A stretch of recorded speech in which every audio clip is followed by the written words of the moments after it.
Halo, selamat datang kembali di Review Rewel.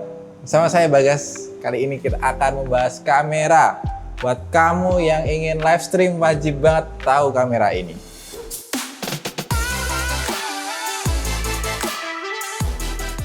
Nah, kali ini kita akan membahas kamera yang mungkin udah tua tapi masih sering dibicarakan, yaitu ini nih. Kameranya kecil, lucu, dan mengemaskan. Namanya Sony A5100. Kamera ini dirilis 10 tahun yang lalu, 1 dekade bro. Walaupun begitu, kamera ini tetap menjadi pilihan populer, terutama di kalangan konten kreator dan streamer. Tapi, apakah Sony A5100 ini masih cukup layak untuk menghadapi tahun 2025? Untuk spesifikasinya terlebih dahulu ya. Wih, tanganku masih ada bekasnya. Dimulai dari sensor kamera.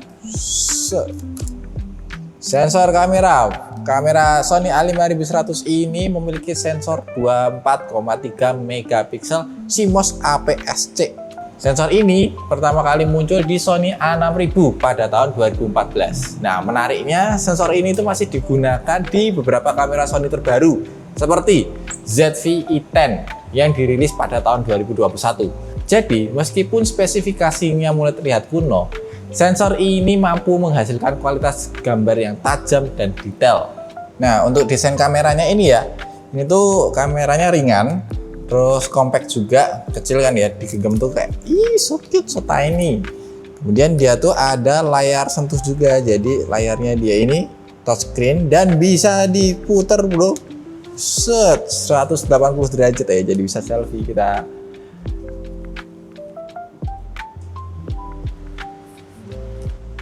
Namun begitu, bodinya terbuat dari plastik. Jadi meskipun solid, ini kameranya tetap terasa lebih ringan dibandingkan kamera premium lainnya. Plastik guys.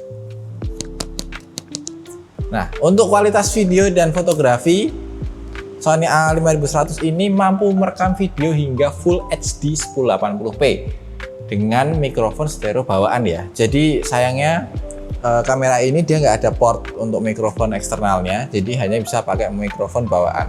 Walaupun tidak mendukung 4K, hasil videonya masih sangat baik untuk kebutuhan YouTube atau live streaming. Salah satu kelebihan utamanya adalah autofocus 179 titik face detection, yang membuat kamera ini responsif dalam melacak subjek. Untuk foto, kamera ini mampu menghasilkan gambar yang tajam dan detail, apalagi dengan bantuan sistem lensa Sony IMON.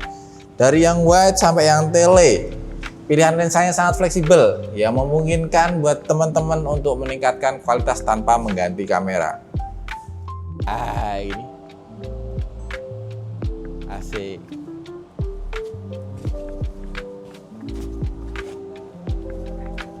Kita mau nge-vlog guys, keren banget ya.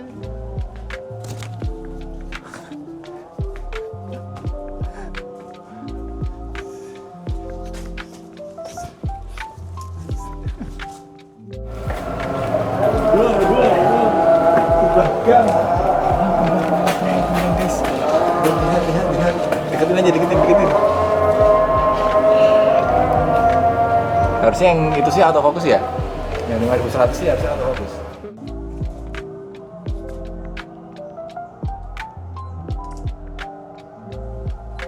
Cepat kan?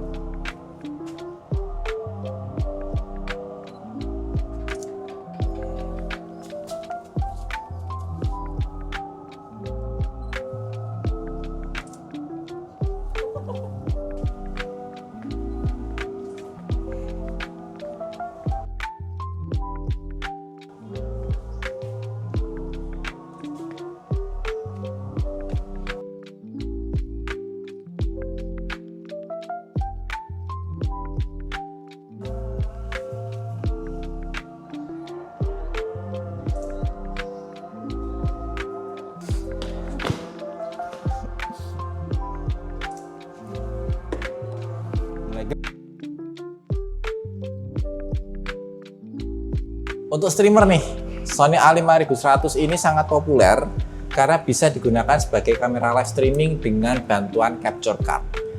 Ini adalah alternatif yang jauh lebih baik daripada webcam biasa.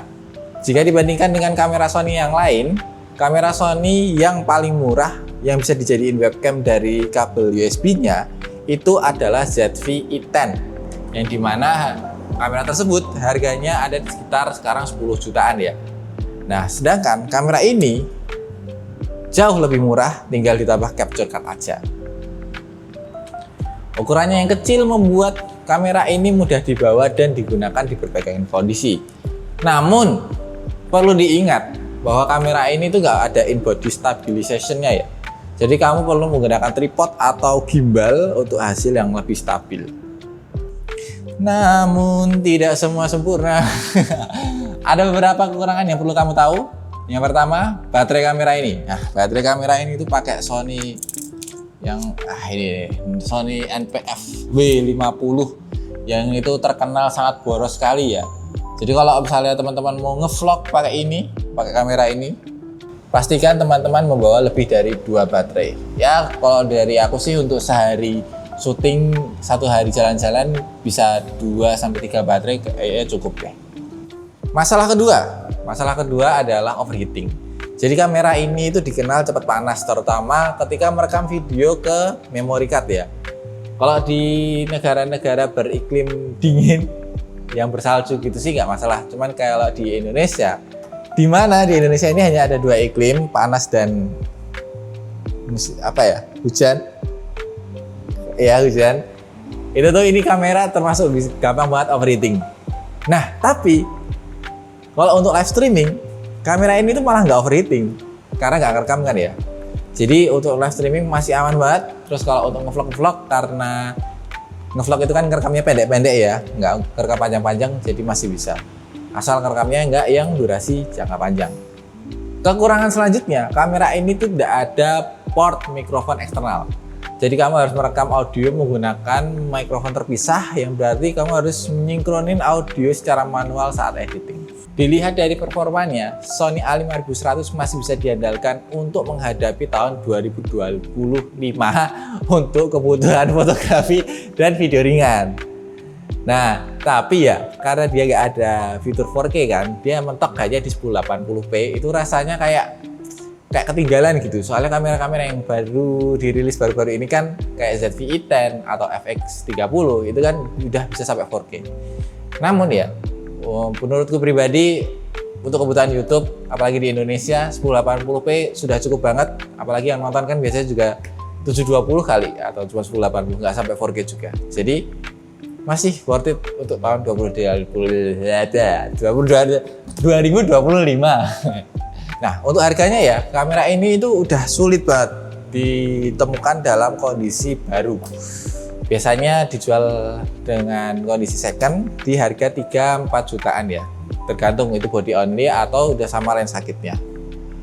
Dengan harga segitu sih menurutku sudah oke banget, apalagi dengan kemampuan dan fitur-fitur yang diberikan dari kamera A5100 ini. Jadi, apakah Sony A5100 masih worth it untuk menghadapi tahun 2025? Jawabannya tergantung pada kebutuhanmu. Kalau kamu cari kamera yang compact, murah, bisa menghasilkan kualitas foto serta video yang tajam, terutama YouTube atau live streaming, Sony A5100 masih banget layak untuk dipertimbangkan. Tapi kalau teman-teman membutuhkan fitur yang lebih canggih kayak ada in-body stabilization, 4K recording, atau daya tahan baterai yang lebih baik, mending teman-teman coba nabung-nabung dikit biar bisa kamera dengan model yang lebih baru seperti ZV-E10. Nah, bagaimana menurut kamu? Apakah Sony A5100 masih relevan? Tinggalkan komentar di bawah dan jangan lupa like video ini serta subscribe ke channel Sigrada. Sampai jumpa di video selanjutnya. Kira-kira device apa lagi yang perlu kita review?